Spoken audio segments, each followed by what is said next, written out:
अब इसे आप भारतीय राजनीति की विसंगति कहें या भारतीय जनता पार्टी के नक्षत्र अच्छे हैं, ये कहिए, कुछ भी कहिए, लेकिन सच्चाई ये है कि विपक्षी शिविर में एकता का सूत्र बन नहीं पा रहा।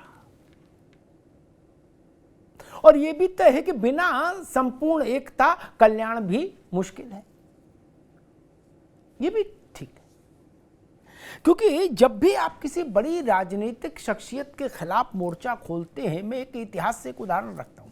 इंदिरा जी के खिलाफ जब विपक्ष को जीत मिली, इमरजेंसी का परिदृश्य छोड़ दीजिए, तो वो तब मिली जब संपूर्ण विपक्ष एक साथ आ गया, एक नाव पर बैठ गया और ऊपर से जेपी का आशीष, जेपी और आचार्य कृपलानी का आशीष, तब इंदिरा गांधी हारी। वो जबकि इंदिरा गांधी अलोकप्रिय हो चुकी थी आपातकाल के चलते, तब भी वही स्थिति में नरेंद्र मोदी के साथ है। आपको मोदी को हराना है तो पहले बेसिक उसकी शर्त यह है कि सारे विपक्षी एक हो जाओ। अब सारे तो छोड़ो, जो दिल्ली से पटना गए वो पटना से दिल्ली लौटे तो कौ रहीम कैसे निभे, बेर केर को संग, बेडोलत रसा अपने उनके फाटत अंग। वो स्थिति बन गई। पटना जाते पर तू में, पटना में तू में, पटना से लौटने पर तू में। यह संपूर्ण कथा है आम आदमी पार्टी और कांग्रेस के बीच की। अब आम आदमी पार्टी को आप विपक्ष के समीकरण में हल्के में भी नहीं ले सकते भाई। 2 साल पहले की बात होती तो चलिए थोड़ा हल्के में भी ले लेते। अब तो वो भी जमींदार हैं, छोटे ही सही, कांग्रेस जितने न सही लेकिन जमींदार तो हैं। 2 राज्यों में सरकार है। और मैं बार बार कहता हूं कि अरविंद केजरीवाल की पार्टी 2 राज्यों में सरकार के कारण जितनी महत्वपूर्ण नहीं, एक नई बात कह रहा हूं, ये बात अभी कहीं चर्चा परिचर्चा गूगल में नहीं आई। अरविंद केजरीवाल की पार्टी दिल्ली और पंजाब में शासन में है, इस नाते जितनी महत्वपूर्ण नहीं, उससे ज्यादा महत्वपूर्ण मेरी दृष्टि में उस दिन हो गई थी जिस दिन गुजरात विधानसभा चुनाव का परिणाम आया था। अरविंद केजरीवाल की पार्टी देश के कई राज्यों में कांग्रेस की जन्म पत्रिका से राजयोग को मटियामेट करने वाली पार्टी गुजरात में सिद्ध हो गई। माथे से सिंदूर पोंछ दे जैसे कोई। जब 1975 जून का ही महीना था जब गुजरात में चुनाव हुआ और चिम्मन भाई हारे, उनको लोग कहते चिम्मन चोर नारा लगता था, तब भी कांग्रेस इतनी बुरी स्थिति में नहीं थी जब हारी थी कांग्रेस। जो स्थिति गुजरात में बनी, और वो किस लिए बनी इसमें तो कोई 2 राय है ही नहीं, वो केवल आम आदमी पार्टी के वहां चुनाव लड़ जाने भर से बन गई। आम आदमी पार्टी के पास गुजरात में खोने को क्या था? कुछ नहीं, वो तो गए पहली बार थे तफरीयन, लेकिन कांग्रेस का कुंडा कर दिया। और अभी वैसी ही स्थिति बनने वाली है छत्तीसगढ़, राजस्थान और मध्य प्रदेश। तेलंगाना छोड़ भी दो। अभी इन 3 राज्यों में आम आदमी पार्टी ने अगर कांग्रेस का कुंडा करने का गुजरात जैसा ही प्रकल्प चला दिया तो भारतीय जनता पार्टी के माथे पर तो मुफ्त में चंदन लग जाएगा, बिना दक्षिणा द्रव्यम चंदन लग जाएगा माथे पर। ये एक बड़ी है विपक्ष के लिए, एक बड़े चिंतन का विषय है। ये आपको याद होगा अभी हफ्ता भर पहले ही अरविंद केजरीवाल जब राजस्थान गए थे, जयपुर एक रैली में अपनी पार्टी की, तो उन्होंने वहां कांग्रेस के मुख्यमंत्री और पार्टी के बड़े बूढ़े नेता अशोक गहलोत को नीच, कायर, डरपोक जैसे शब्दावलियों से मंच से सम्मानित भी कर दिया था, लगे हाथ। तो आप समझ ही रहे हो एकता कितनी मजबूत हो रही है। और सबसे रोचक प्रसंग ये जिसके कारण मैं आज बहस लेके आया कि भाई दोनों को बैठाऊं तो पूछूं तो पंचों की उपस्थिति में कि सच क्या है। आम आदमी पार्टी कह रही है कि कांग्रेस भाजपा के साथ है। कांग्रेस कह रही है केजरीवाल इस डर से कि तिहाड़ न जाना पड़े भाजपा से गठजोड़ कर लिया केजरीवाल ने। इन आरोपों में एक चीज कॉमन है, भाजपा। सच क्या है ये तो भाजपा जाने, ये कांग्रेस और आम आदमी पार्टी जाने। कौन किसकी ए टीम, कौन किसकी बी टीम, किसने किससे गठजोड़ किया, किसने किससे गठबंधन। लेकिन हाँ, विपक्ष के लिए ये अच्छा समाचार नहीं है। आम आदमी पार्टी और कांग्रेस के बीच का तू में भारतीय जनता पार्टी के इस तर्क को, इस आरोप को वजन देगा कि विपक्षी दल फूट का शिकार है, मतभिन्नता का शिकार है और तमाम कोशिशों के बावजूद वो एक साथ नहीं आ पाएंगे। उनकी कवायद फोटो सेशन तक रहेगी। आपको याद होगा जिस 23 तारीख को जब ये बैठक पटना में हो रही थी तो अमित शाह ने यही कहा था। आम आदमी पार्टी और कांग्रेस, इसके बीच में एकता ना होना एक विषय है कि भाई मन नहीं मिला, विचार नहीं बना, लेन देन सेटिस्फाइड नहीं, जो भी तर्क मान लीजिए। लेकिन एक दूसरे पर यह आरोप लगाना कि ये भाजपा का आदमी है, भाजपा का एजेंट है, ये तो कॉमन आदमी जो गांव देहात का सामान्य नागरिक है भारत का, वो ये नहीं सोचेगा कि जब कांग्रेस और आम आदमी सभी भाजपा में हैं तो फिर भाजपा ही भाजपा ठीक है, फिर बाकी पार्टियों की जरूरत क्या। नहीं अरविंद जी, ये बात बिल्कुल ठीक है, लेकिन इसके समानांतर एक बात ये भी है कि जहां जहां चरण पड़े संतन के तहां तहां बंटा ढार। मैं फिर कह रहा हूं, मेरी भविष्यवाणी लिख लीजिएगा, तकी साहब आपके पास आ रहा हूं। जहां मध्य प्रदेश, छत्तीसगढ़, राजस्थान, सैफ खान साहब आप खास तौर पर लिख लीजिएगा, अगर यहां आम आदमी पार्टी चुनाव लड़ी, उससे पहले सेटलमेंट नहीं हुआ, समझौता शब्द इस्तेमाल नहीं कर रहा हूं, सेटलमेंट नहीं हुआ, तो कांग्रेस के लिए चुनावी समस्या पैदा हो जाएगी। लिख लीजिए, चाहे कमलनाथ हो, चाहे अशोक गहलोत हो, चाहे भूपेश बघेल हो, उतना इंतजाम तो है उनके पास। गुजरात में वो दिखा चुके, प्रमाण दे चुके। ये चुनाव लड़ेंगे, भाजपा के दफ्तर में लड्डू बटेगा, ये भी जान लीजिए। अब ये रिश्ता क्या कहलाता है ये आप लोग सोचो। तकी साहब, कांग्रेस कह रही है कि केजरीवाल जी अपनी पत्री में, जन्मपत्री में तिहाड़ गमन यात्रा योग को टालने के लिए भाजपा के इशारे पर ये सब कार्यक्रम कर रहे हैं। मतलब ये कोई छोटे मोटे आदमी नहीं कह रहे। अजय माकन एक तो खुद में बड़े आदमी और उनका परिवार बहुत देश में नामचीन परिवार रहा, वो कह रहे हैं कि इन सिसोदिया और सत्येंद्र जैन की तरह इनका भी बैरक वहां बुक ना हो जाए तिहाड़ में अरविंद केजरीवाल का। इसलिए उनने कहा कि भाई तुम दिन को अगर रात कहो, रात कहेंगे, जो तुमको हो पसंद वही बात कहेंगे। भैया तकी साहब, क्या मसला क्या है? मेरे दोस्त तकी साहब ने कहा कि अजय माकन अपना क्या बताए, मीडिया में अपनी जगह तलाश रहे हैं, ये मतलब बुझे हुए कारतूस हैं, ऐसा मतलब सेंस ये था, शब्द कुछ भी रहा, अगर मैं सही समझ पाया। चलो ये तो बुझे हुए कारतूस हैं, अरविंद केजरीवाल दी तो ओरिजिनल कारतूस हैं लीथड़ का, है ना, वो तो बुझे हुए नहीं है, उनमें तो पूरा ताकत है। वो राजस्थान में गए थे, उनने कहा निकम्मा, कायर और डरपोक। 80 साल के गहलोत कांग्रेस अध्यक्ष होने जा रहे थे खड़गे की जगह, उनको निकम्मा, कायर और चोर बता दिया, वो भी माइक पे, वो भी मीडियम जगह तलाश रहे थे केजरीवाल भी। इसलिए इतना सरलीकरण नहीं करो चीजों को। जूतों में जब दाल बटती है तो सब देखते हैं, उसको ढकने की कोशिश नहीं करो, मौज लो, दाल ठोको, काय को उसको लीप रहे हो कि ऐसा नहीं जी वैसा। अरे भाई अगर बट रही है जूतों में दाल तो मानो कि हाँ बट रही है, हमारा पौरुष है, हम अपनी भुजाओं के बल पर जूतों में दाल बांटेंगे, क्या दिक्कत है? उसको लीपो नहीं, लीपने से चीजें खराब हो जाती। सैफ खान, मसला वही कि आपकी पार्टी ने आरोप लगाया कि अरविंद केजरीवाल तिहाड़ ना जाएं, जेल ना जाएं, इसके लिए उन्होंने भाजपा के सामने सरेंडर कर दिया और इसलिए वो विपक्षी एकता को के प्रयासों में पलीता लगाने का शुभ कार्य कर रहे हैं। सैफ खान, अब इतनी तीखी बात बोलोगे फिर उनसे समर्थन भी चाहोगे, कैसे करेंगे? वो तो ठीक ही करे सैफ खान, बिटिया भी ब्याह हो और गाली भी दो, ऐसा तो नहीं चलेगा भाई। जब समधी समधी बनना है तो थोड़ा तो इज्जत का ख्याल करो एक दूसरे की। नहीं, मैं तो कहता हूं जब आरएसएस बोल चुकी तो फिर तकिया लो, कंबल ओढ़ो, मौज लो, सो आराम से, फिर तो जीती गए सब जगह चुनाव। कैसी बात करते हैं? मुझे याद है राहुल गांधी ने कहा था गुजरात जीत गए, जीत गए, मैं लिख के दे दूं क्या? क्या स्थिति पैदा कर दी अरविंद केजरीवाल ने गुजरात में? कांग्रेस रसातल में चली गई, रसातल में, इतनी नीचे कभी नहीं गई थी। इसकी बात करते हो, तथ्य तो देखो। खैर रुकना होगा अभी।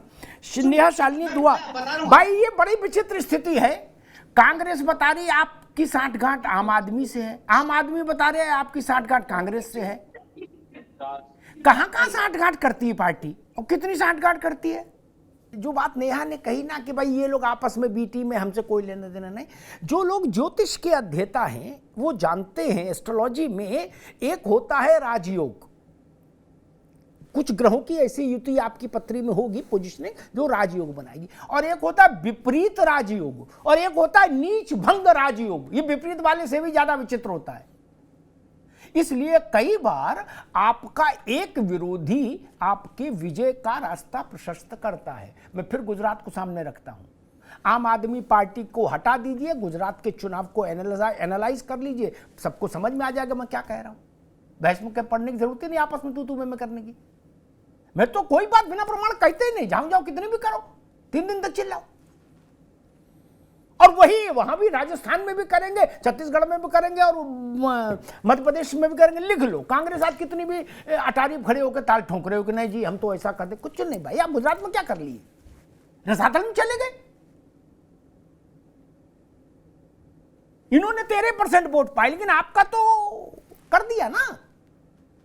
भाजपा के लिए उतना बहुत है, उनके लिए उतना बहुत है भाई। उनका नीच भंग राजयोग सफल हो गया।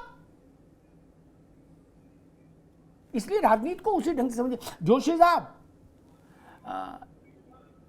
इब्तदाए इश्क है, रोता है क्या, आगे आगे देखिए होता है क्या। लगा था कि भाई पटना का मामला है, लिट्टी चोखा खा के मामला बिल्कुल जम जाएगा, बन जाएगा, लेकिन उस समझ ही नहीं आ रहा।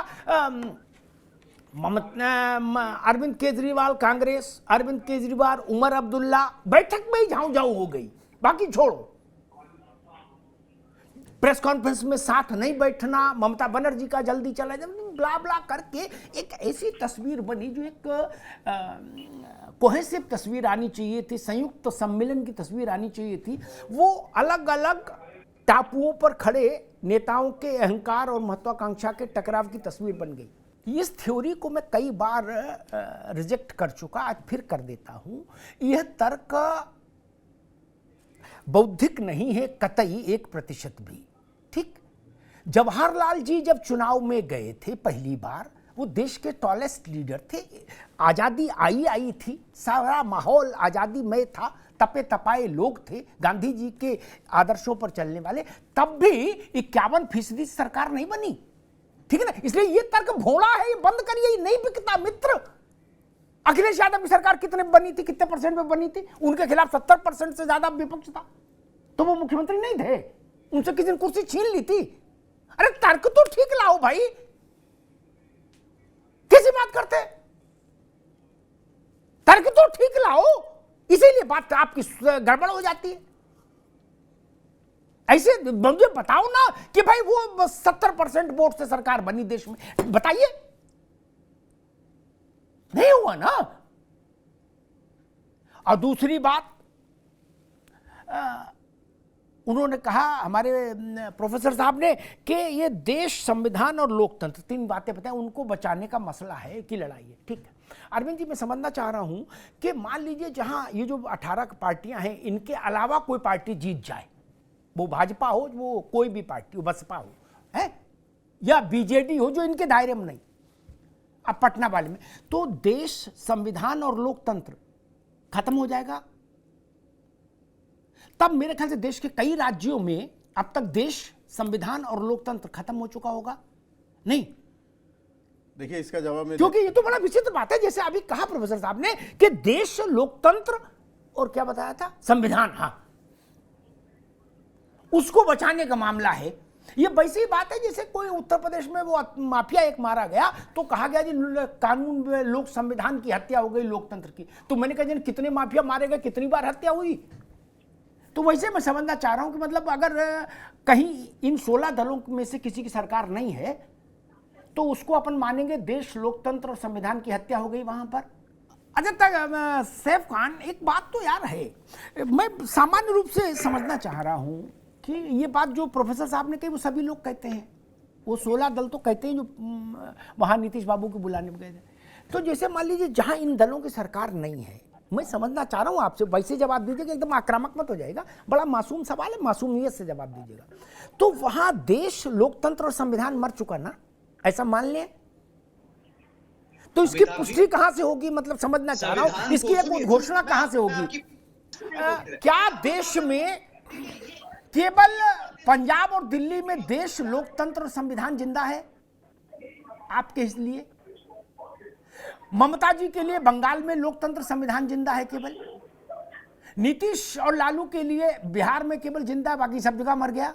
ये देश है कि कबूतर है? क्या बना दिया आप लोगों ने?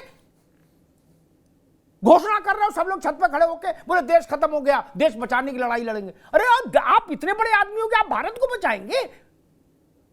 इतने बड़े कंधे तो किसी माइकल लाल के नहीं हुए। और जब संविधान और लोकतंत्र खत्म ही हो गया तो चुनाव कहां से लड़के आ रहे? नहीं अभी नहीं, सैफ खान नो, तब चुनाव कहां से लड़के आ रहे हो? हम लड़े थे अंग्रेजों के साथ में। आप नहीं लड़े थे भैया, आप फिर भी उस बहस में जा रहे हो। मैं आपको बताऊंगा, आप ये भी आज ये भी हमेशा के लिए ये तर्क भी खत्म कर दूंगा कि मल्लिकार्जुन खड़गे की कांग्रेस अंग्रेजों से नहीं लड़ी। बता देंगे, मल्लिकार्जुन खड़गे जिसके अध्यक्ष हैं वो कांग्रेस अकेले अंग्रेजों से नहीं लड़ी। मैं बताऊंगा अंग्रेजों से कौन लड़े, सैफ खान उसको नोट कर लेंगे तो भविष्य में हमेशा तथ्यात्मक तौर पर दुरुस्त होंगे। इस देश में सबसे सस्ता बना दिया लोगों ने संविधान, लोकतंत्र और खुद देश को। हमारी पैदाइश से पहले से देश है, हमारे बाप की पैदाइश से पहले से देश है, हमारे परबाबा की पैदाइश से पहले से देश है। बोले हम देश बचाने आए हैं। अच्छा जी, एक मिनट, अभी नहीं, संविधान मेरी और मोहम्मद तकी और सैफ खान की पैदाइश से पहले से है भारत में। बोले जी हम बचाने आए, डूब गया। अरे आप विष्णु का अवतार हो कि धरती रसातल में चली गई, उसको बरहा अवतार में सिंह पर लेके आओगे ऊपर? अजब करते हो।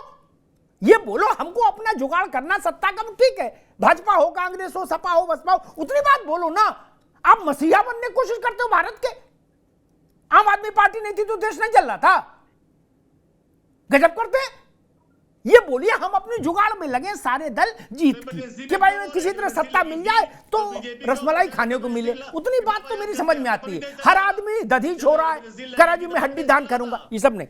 नेहा शालिनी दुआ, राजनेताओं में ये बड़ा भारी एक बीमारी है और इसमें भाजपा भी परे नहीं इस बीमारी से। क्या ये क्यों इतना दुस्साहस क्यों करते हैं राजनीतिक दल कि देश बचाने आए हैं, लोकतंत्र को बचाएंगे, मतलब मर गया लोकतंत्र, संविधान को बचाएंगे। अरे आप कौन है भाई? आप अपना चुंगी चुनाव जीत लीजिए, मजा लीजिए। नहीं जी, अमिताभ, हर पार्टी ड्रामा कर रही है जैसे भारत ना हो गया, पंसारी की दुकान पर बिकने वाला गुड़ हो गया।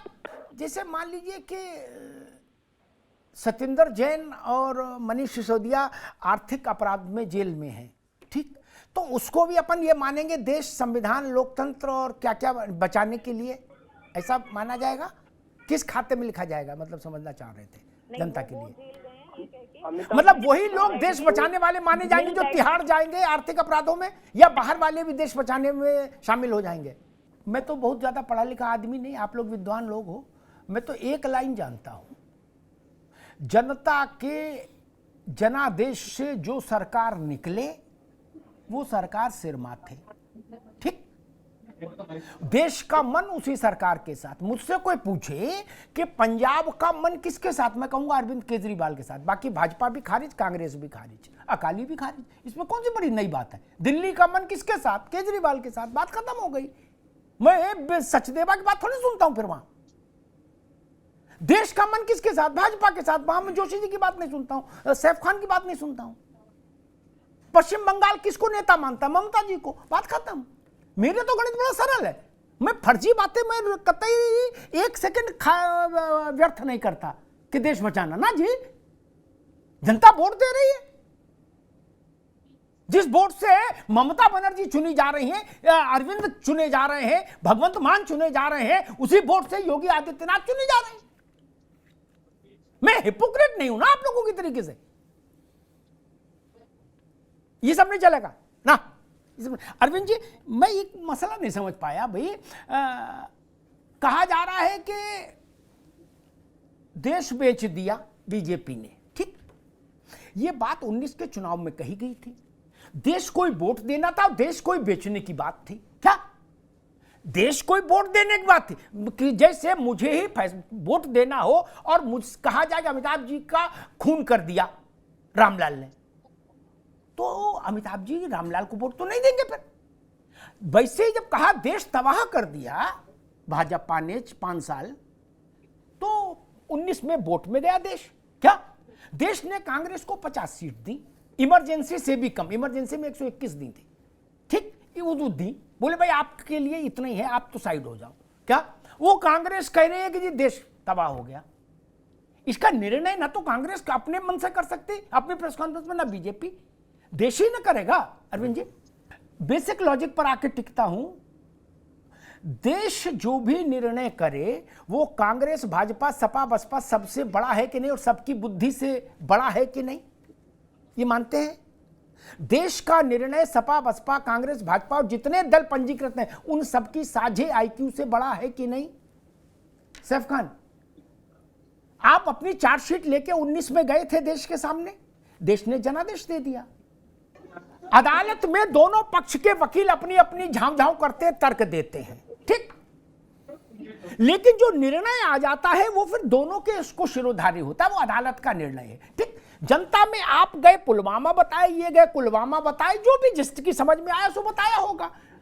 एक दूसरे के कपड़े फाड़े हो जनता में बताया, हम ही लाए हैं, देखो सच की वो इबारत।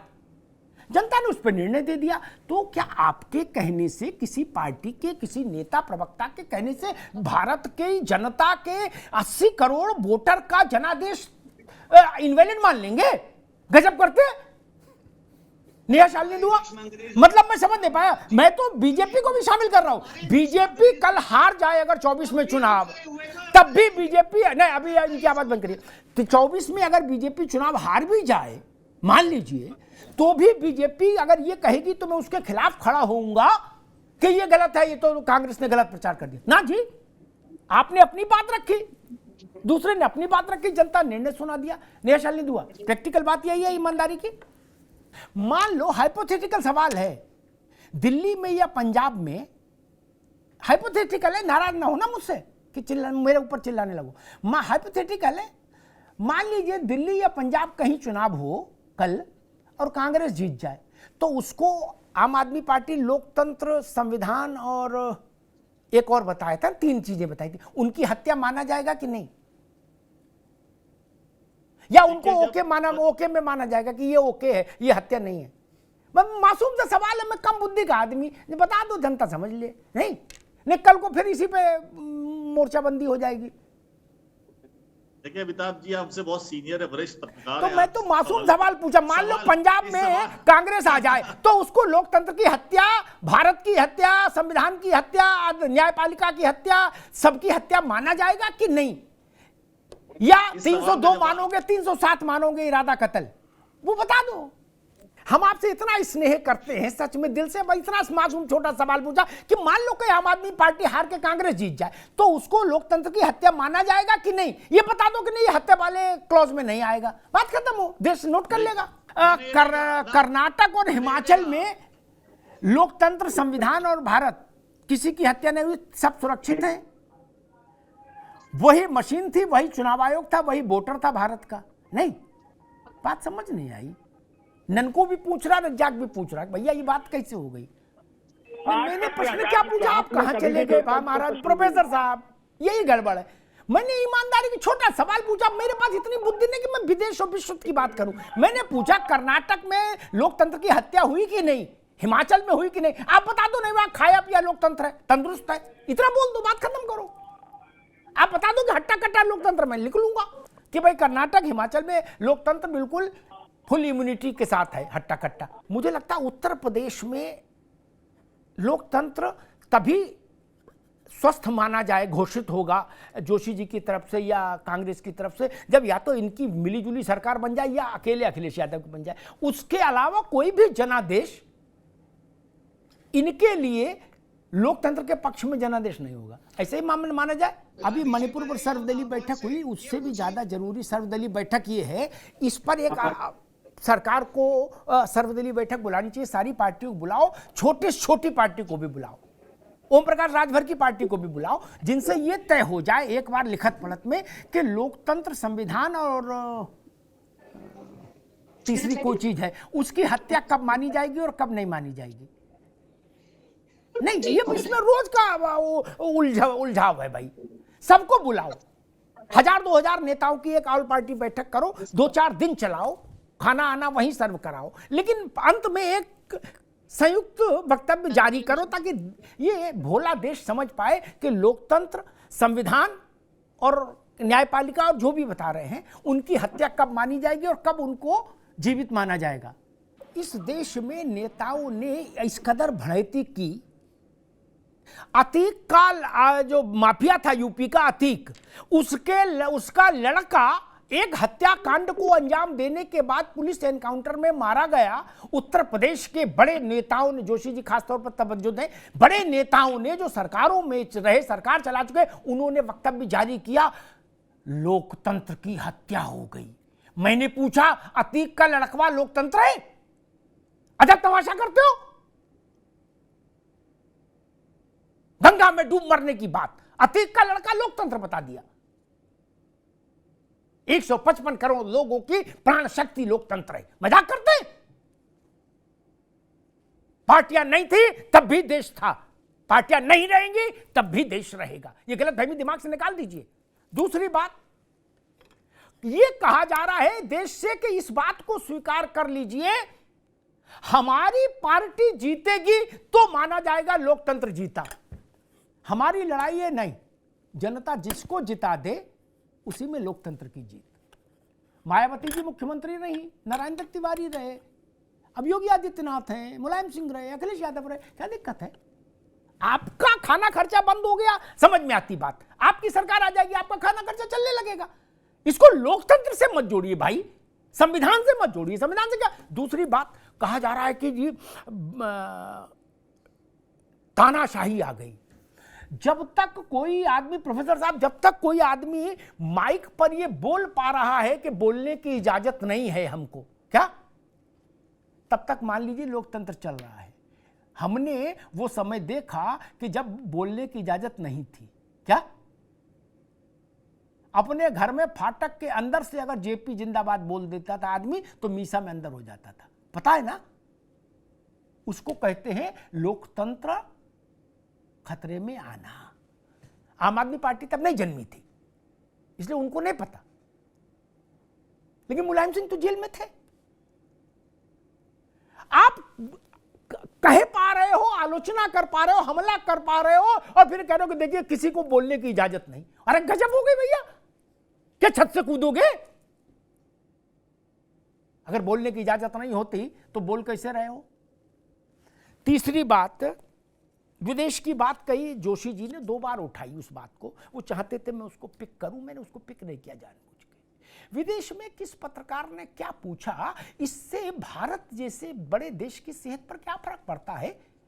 अखिलेश यादव जब चीफ मिनिस्टर थे तो बदायूं में एक 2 बच्चियों का शव पेड़ से लटका मिला था, वो मसला यूएन तक गया था। हम यूएन की सुनेंगे? नहीं ना, हमने तो अपनी चुनी हुई सरकार पर भरोसा किया ना।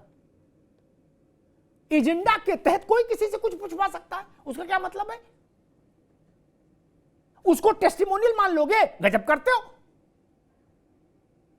कल को अरविंद केजरीवाल से कोई अंडमन सवाल पूछवा ले कोई, तो अरविंद केजरीवाल को खारिज कर दूं, भाजपा से पूछवा ले तो भाजपा को खारिज कर दूं।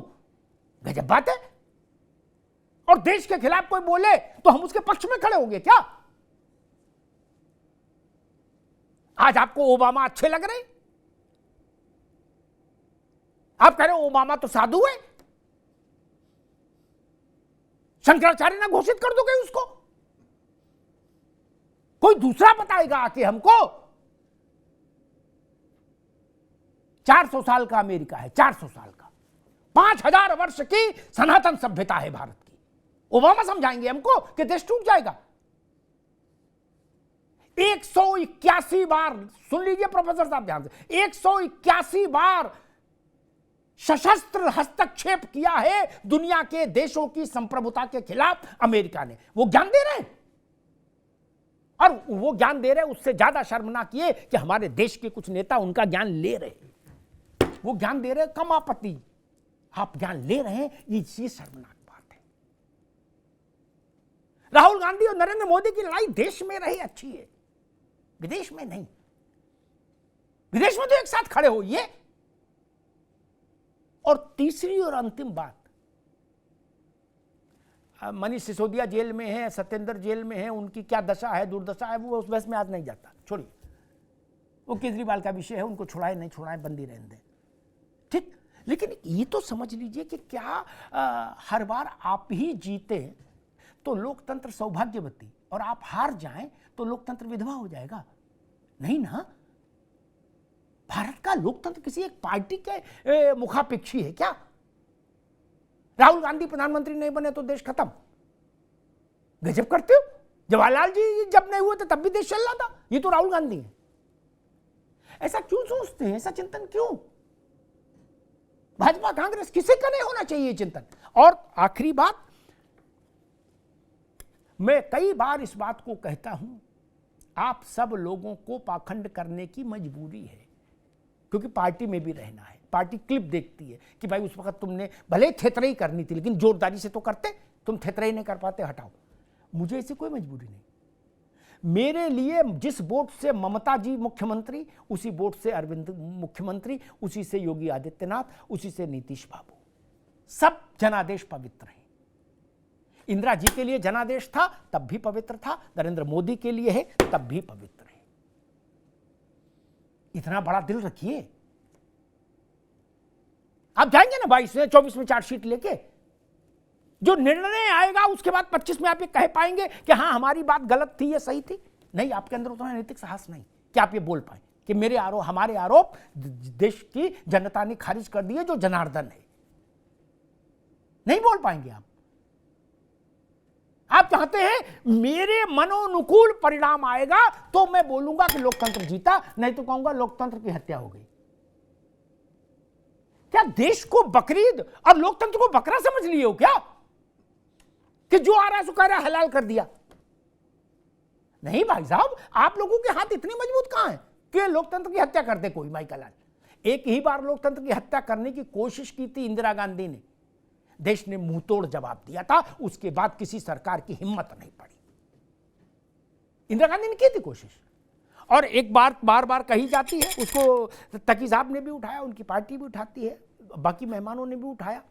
मुझे ऐसी सरकार बता दो 52 से लेके आज तक, जिसने अपनी पार्टी के भ्रष्टाचार वाले नेताओं को जेल भेज दिया हो 20-20 लाठी पड़वा के। क्यों सरकार ने भाई? दूसरों को भेजती है। आप आओ, आप उनको भेज दो। मेरे लिए सुखद स्थिति, देश के लिए अच्छा। ममता बनर्जी बंगाल में जो भाजपा का भ्रष्टाचार हो, उसको वैसे लोगों को जेल क्यों नहीं भेज रही? नीतीश कुमार चिल्ला रहे, जेल क्यों नहीं भेज रहे? अगर हैं तो पकड़ो, जेल भेजो। पंजाब में तकी साहब की पार्टी सरकार में है, फुल प्रेजेंट स्टेट है, इसका तो जवाब दो। क्या अमरिंदर सिंह जेल चले गए? अरविंद केजरीवाल ने कहा था हमको सरकार दो, 24 घंटे में जेल भेज देंगे। बादल और इनको, बड़े बादल तो रहे नहीं, छोटे बादल हैं, उनको और अमरिंदर सिंह को जेल भेज दिया? नहीं भेजा ना, फिर क्यों ड्रामा कर रहे हो सब लोग? वहां आप उनको जेल भेज दो, इसमें कौन आपको रोक रहा है? पंजाब में नरेंद्र मोदी तो चाह के भी नहीं रोक सकते। राज्य के पास अधिकार है, कर दीजिए जेल, भेजिए जेल। नहीं भेजेंगे ना। कांग्रेस की सरकार थी जब गठबंधन की महाराष्ट्र में, तो आपने देवेंद्र फडणवीस को जेल भेज दिया था? नहीं ना, क्यों नहीं भेज दिया था? अगर वो कुछ अनुचित किए हैं सार्वजनिक जीवन में तो जेल क्यों नहीं भेज दिया आपने? इसलिए ये मत कहिए कि सत्येंद्र जैन के खिलाफ खड़े के पक्ष में खड़ा हो जाए देश। क्यों खड़ा हो जाएगा? साल भर होने को आया, उनको जमानत नहीं मिलने, सैकड़ों बार जमानत दाखिल कर चुके। वहां तो भारतीय जनता पार्टी और कांग्रेस की सुनवाई नहीं हो रही ना। ये सब मत घेर करिए ना, ये सब थितरई है। जनता के मन में जगह बनाइए मित्र, बाकी सब थितरई है। अरविंद केजरीवाल की आज इसलिए चर्चा हम कर रहे हैं कि वो पंजाब और दिल्ली में सरकार में है और गुजरात में अपना असर दिखा चुके कि हम कांग्रेस को लपेट लेंगे। ठीक है, भाजपा को सूट करता है समीकरण, क्या तकलीफ है? राजनीति करने आए, कोई सत्यनारायण कथा करने तो आया नहीं कोई, नहीं तो ऋषिकेश में आश्रम बना के रहता। इस बात को तो समझिए। अल्टीमेटली जोशी साहब, जाना जनता के पास है, फैसला उसी को करना है, ठीक ना? इतनी विनम्रता सीख लीजिए सब लोग कि जनता के फैसले को यूं स्वीकार करिए, सिर झुका के, ठीक है ना? फिर उसमें अल्ल बल्ल मत बोलिए, क्योंकि उस अल्ल बल्ल से लगता है आप फ्रस्ट्रेटेड हैं। क्योंकि जनता कभी गलत नहीं हो सकती, ये जान लीजिए। इंदिरा गांधी ने गलत किया, जनता ने हटा दिया। जनता पार्टी ने और ज्यादा गलत कर दिया, 2.5 साल में आपस में जूतों में दाल बांट दी, उन्होंने उनको हटा के इंदिरा गांधी को वापस ले आया। क्या दिक्कत है? जनता ही सर्वोपरि है, जनता ही जनार्दन है। धन्यवाद।